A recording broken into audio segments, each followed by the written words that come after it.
Hello guys, today we will talk about the Career Anxiety Cure, a student guide to inner peace.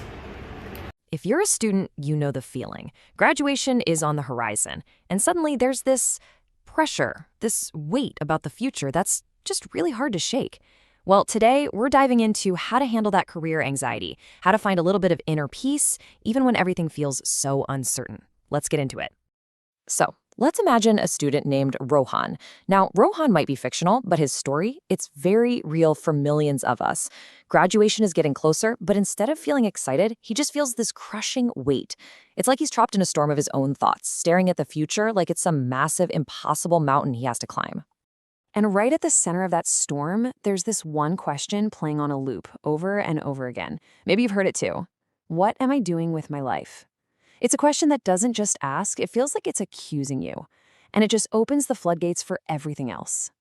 And then, bam, it's not just one question anymore, it's a total avalanche. It usually starts with the most immediate fear, the one that feels so urgent. Will I even get a job? And that thought is immediately followed by doubt about the past. All those years of studying, the late nights, the exams. And you start thinking, did I choose the right major? Was this all a huge mistake? And then comes the big one, the comparison trap. This is what really fuels anxiety in our hyper-connected world. What if I fall behind everyone else? You're just scrolling, you see a friend's LinkedIn post about their cool new job, and suddenly that pressure feels 10 times heavier.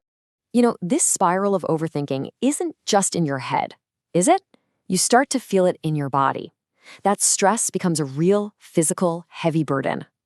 So what if the way up this mountain isn't about running faster? What if it's about learning to walk in a completely different way?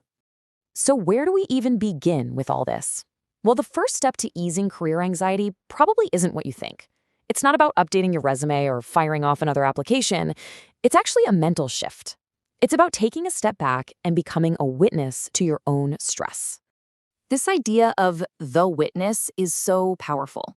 It's the part of you, your consciousness, that just observes what's happening. Right now, you probably feel completely tangled up in your worries, right? You believe every single anxious thought that pops into your head. But here's the thing, thoughts about the future are just thoughts. They're not facts, they're not destiny. This says it all, really. Imagine your anxious thoughts are just storm clouds passing by. You aren't the storm.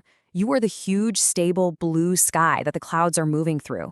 They come and go, but they don't change what you are. The moment you just pause and watch your anxiety without judging it, it starts to lose its grip on you.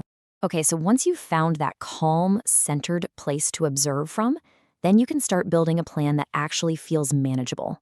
So let's get into the action plan and see how to move forward from a place of calm instead of chaos. So how do we make this practical? Well, there are 3 key steps to navigating all this pressure.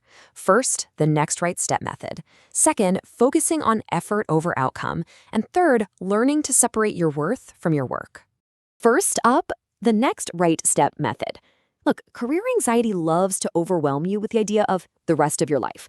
The antidote is to shrink your focus, way, way down. You do not need a 10-year plan today. You just need a plan for the next hour.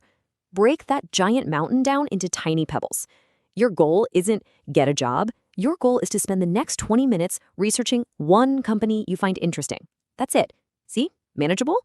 The second step is all about putting your energy where it actually counts. So look at the left side here. This is what you can actually control. Your effort. That's how well you prepare, the quality of your applications, your work ethic. That's where you pour all your energy. Now look at the right. This is what you have to learn to let go of, to surrender, the outcome.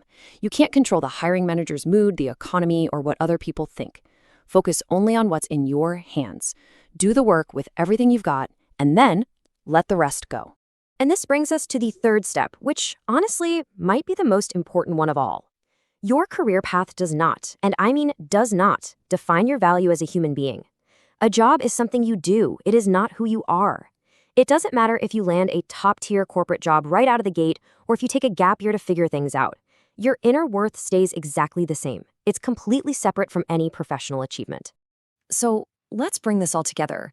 It really comes down to trusting the process. Career anxiety wants to convince you that life is some kind of race, and if you don't have it all figured out right this second, you're a failure. That is just a lie.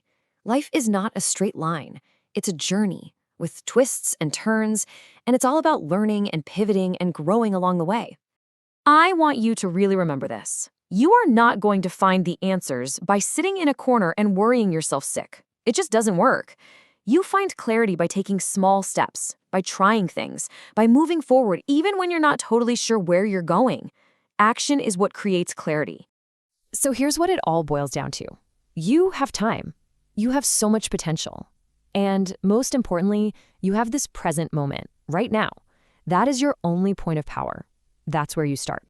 When the noise gets too loud and the future feels way too big, just come back to these 3 simple words. Breathe, to calm your body and get back to the present. Trust in yourself and in the process. And act, just on the very next small right step that's right in front of you.